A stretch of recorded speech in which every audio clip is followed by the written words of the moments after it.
അങ്ങനെ Janaki V state of Kerala എന്ന ചിത്രത്തിൻ്റെ ഒഫീഷ്യൽ OTT റിലീസ് തീയതിയാണ് ഇപ്പോൾ ആരാധകർക്ക് മുന്നിൽ പുറത്തുവന്നിരിക്കുന്നത്.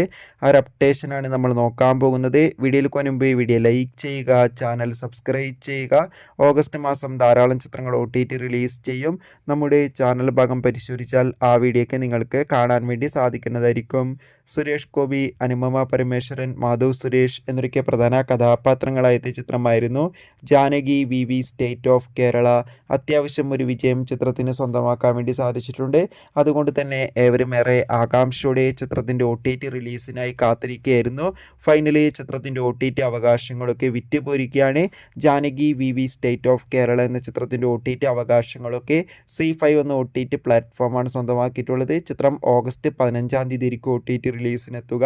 ചിത്രത്തിൻ്റെ OTT റിലീസിനായി നമുക്ക് കാത്തിരിക്കാം. എത്ര പേരാണ് Janaki V state of Kerala എന്ന ചിത്രത്തിൻ്റെ റിലീസിനായി കാത്തിരിക്കുന്നത്? തീർച്ചയായും കമൻറ്റ് ബോക്സിൽ രേഖപ്പെടുത്തുക. അടുത്തൊരു വീഡിയോയിൽ കാണും വരെ ബൈ ബൈ.